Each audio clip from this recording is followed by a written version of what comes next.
Hey everyone, Tony G here. So, in today's video, we are going to be working on the gastrocs, okay? So, that being said, I gotta warn you, calves run very, very tight, okay? Not only are you going to be working your gastrocs, you're also going to be working your soleus, seeing as how our soleus is halfway through the gastrocs, it lies underneath it. You also have things like your post-tib tendon that can also have a lot of tension, especially if you're flat-footed. So if you are, this might be a little bit painful. Hang in there. Gotta do it. That's basically, I could say, the moral of the story. Yeah. Okay. So basically, what you want to do is you never want to roll over bones. So you never want to go to your heel. Okay. I usually go just above the ankle, and I'm gonna roll all the way up to just about the back of the knee, and then roll down. Okay. Now for this particular foam roll series, you are going to require a certain amount of upper body strength.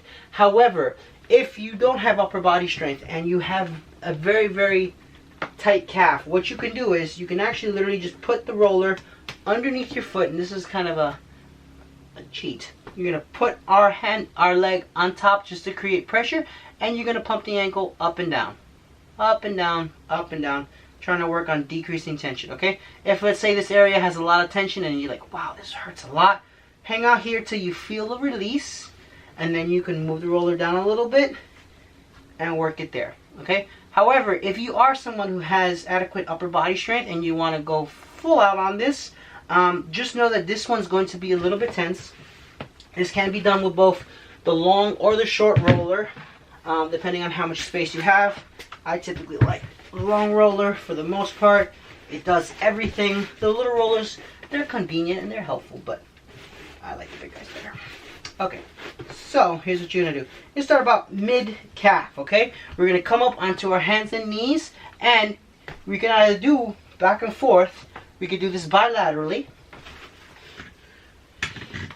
right? Where you're just working for 1 minute, just kind of having the legs nice and relaxed till you find an area. However, because our calves are so important to our body, they help pump blood. Every time you flex your calf, 200 milligrams of force, milligrams Hg, a force gets pushed to pour blood back into your heart. Right? It's kind of it's a major body pump. That being said, you don't want to ignore your calves, especially because, you know, as New Yorkers, and myself included, we're on our feet all day. We're walking everywhere. We want nice, loose calves. Not to mention, it just feels good. You get a nice little rush after it. So I'm going to show you the advanced version of this, right? But again, there's nothing wrong with going back and forth, kind of starting here for 1 minute, okay? If you've done this and you're like, okay, that wasn't too bad, let's up it to the next level, then what you want to do is you want to cross your leg and put one leg on top. Right? We're going to start our timer, and we're going to go for 1 minute back and forth, okay? And just kind of, working that area, okay? Now, if you're rolling over your gastrocs, and let's say you get to what's called the gastroc soleus complex, which is typically about mid-calf, where everything is crazy tense, and you're like, wow, that's like a rock, you can pump your ankle back and forth the same way we did earlier, in where you release that calf. Now, you would do this, typically I would say about 30 times, or until you feel a release into your calf, which is right there, good. And then we're just going to keep rolling, okay? Now, again, as we're rolling, we're actively scanning, feeling for areas of tension. Got 10 seconds here. Good thing about this is that it's also kind of a core workout, especially if you pick your body up, keep everything nice and tight, and relax.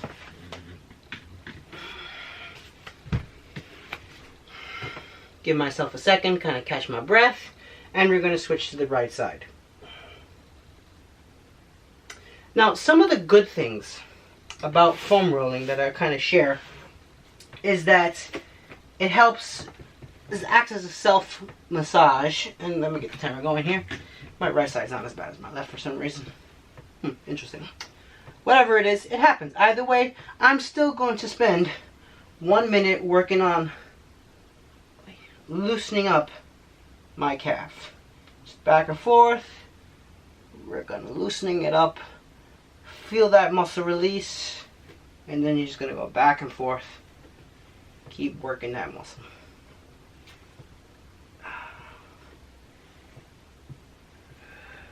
And I forgot. Oh, there you go. So, because foam rolling acts as a self-massage, it technically stimulates what's called our parasympathetic nervous system, which helps down-regulate our nervous system.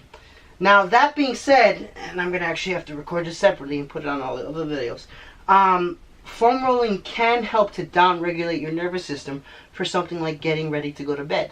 So one of the most optimal times to foam roll, I typically found, is just before bed, just before a shower. This is a great way of kind of unkinking yourself from all the work of the day, especially if you've been running around a lot. A good way of down-regulating the nervous system so we get that rest mode in. And then after a nice shower, you kind of decrease all the inflammation to the body and you get some good sleep. Okay? That one took a lot of me. Okay. Well, everyone, thanks for watching the videos. I hope this content has helped. Please, everyone, make sure to hit the like and subscribe button to see future videos just like this, and I'll see you in the next one. Thanks for watching.